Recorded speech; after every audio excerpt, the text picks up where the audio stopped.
Hi, everyone. Thank you for coming. Thank you, William. They didn't have their sound system hooked up, so we brought down our bass amp so you could hear us. All right, I wrote this out, so I'm going to read you what I wrote. Rise Up is the name of a new organization. We morphed from a group that came together around the closing of Tonic, but this is a broader base, and it's clearly what I'm proposing here is a pressure group to realize what we feel that we can do and what we feel needs to be done. It's a movement of the arts. We are fighting to get an adequate music venue that is centrally located in Manhattan and to be donated by the City of New York. The fact that this has not already happened is a grave oversight that must be remedied as soon as possible. We know that the city is now concerned about an affordable venue for innovative music, and they're also concerned about affordable housing, but thus far, that concern has not translated into substantive action. I mean, they do have some affordable housing, but it's grossly inadequate, as anyone looking for an apartment well knows. Artists are used to upgrading so-called bad neighborhoods. Then rents go up, and neither the artists, nor the poor, nor our rapidly shrinking middle class can afford to live there. New York needs to learn how to be proud of its creative, innovative artists and its unique and economically and culturally diverse neighborhoods, and understand the creative role that art can play in keeping our neighborhoods safe and healthy. How do we function as an organization? We need to form committees to address each of the problems that we face as artists. And I'm not going to read the list now, I'll read it later, and that's about signing up for committees. When a group of people come together to address a problem, they have power. How much would someone have to pay you for each of you to come together and work for even 1 hour? This is our power. We can come together with our unique abilities and donate some of our time to achieve what needs to be achieved. Maybe we can't bring about an equitable peace in the Middle East and stop all the killing that war brings. But maybe we can get a venue for music.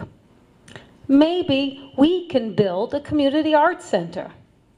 Maybe we can have music in school playgrounds as well as in auditoriums. Maybe we can have live performances in soup kitchens. Why not? And homeless shelters. And in every community center in New York.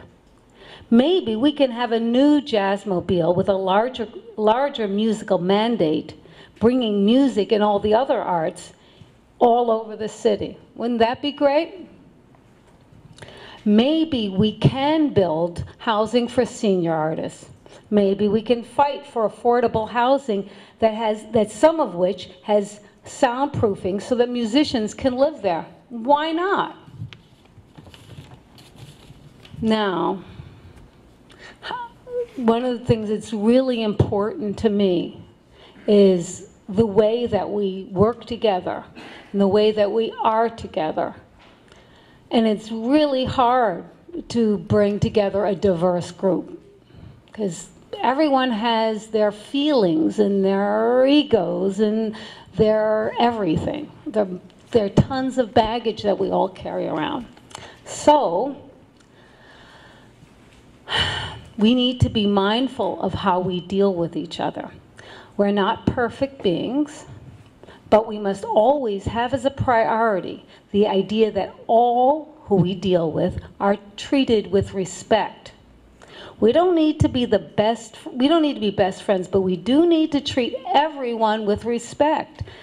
We should not look on anyone as our enemy, even if we sort of feel like they are, but as someone who we hope will understand and who we need to understand as well. In this atmosphere, it makes possible, we are better able to accomplish what we set out to do. We all like to be right, but the trouble with that is that it implies that someone's wrong, and no one wants to be wrong. But if you reach out and listen and speak in a way that others can hear, then you can have another friend instead of an enemy.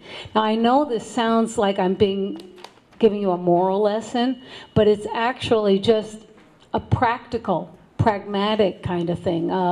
It's so much more effective if instead of being pissed off and angry at the way other people do you and don't, then you, instead of being pissed off, you listen to them, and then you calmly explain what you're trying to do. You try to convert and inspire instead of complain and harangue.